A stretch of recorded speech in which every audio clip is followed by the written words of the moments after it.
আল্লাহ ভালো আপনার হয়তো বা এত পেশেন্টের মধ্যে আমার কথা মনে হয় ভুলে গেছেন। যাই হোক, আমি আবার একটু রিপিট করি। আপনার সাথে আমার কথা হয়েছিল গত মাসে। জি বলছিলাম যে আমার ডেট হচ্ছে 14 তারিখে। তো আপনি বলছিলেন যে দেখেন 14 তারিখে পিরিয়ড হয় কিনা, না হলে আপনি জি আমাকে জানান, আমি তখন আপনাকে কিছু টেস্ট বা ইয়া টিয়া দিব। জি এখন আমার কষ্ট লাগতেছে যে হয়ে গেছে আমার পিরিয়ড। যাই হোক, আমি আল্লাহ যা করে ভালোর জন্য, আল্লাহ পাকের উপরে তার কিছু নাই। জি আল্লাহ উত্তম পরিকল্পনাকারী।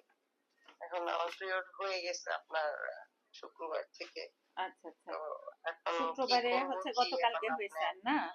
গতকালকে জি মাসিক হয়ে গেছেন, মাসিকের তৃতীয় দিন থেকে একটা ওষুধ খাইতে দিয়েছি, ওটা খাবেন। এখানে হচ্ছে হুম আপনাকে হুম কিছু ওষুধ আমি আরো অ্যাড করে দিচ্ছি, এই ওষুধগুলি শুরু করবেন। আর হচ্ছে হুম। আপনাকে কিছু ইনভেস্টিগেশন দিব। আপনি কোথায় যেন থাকেন? আমি ঢাকাতেই থাকি। ঢাকায় থাকেন, আচ্ছা। কিছু ইনভেস্টিগেশন হুম দিচ্ছি, ইনভেস্টিগেশন গুলা হইলে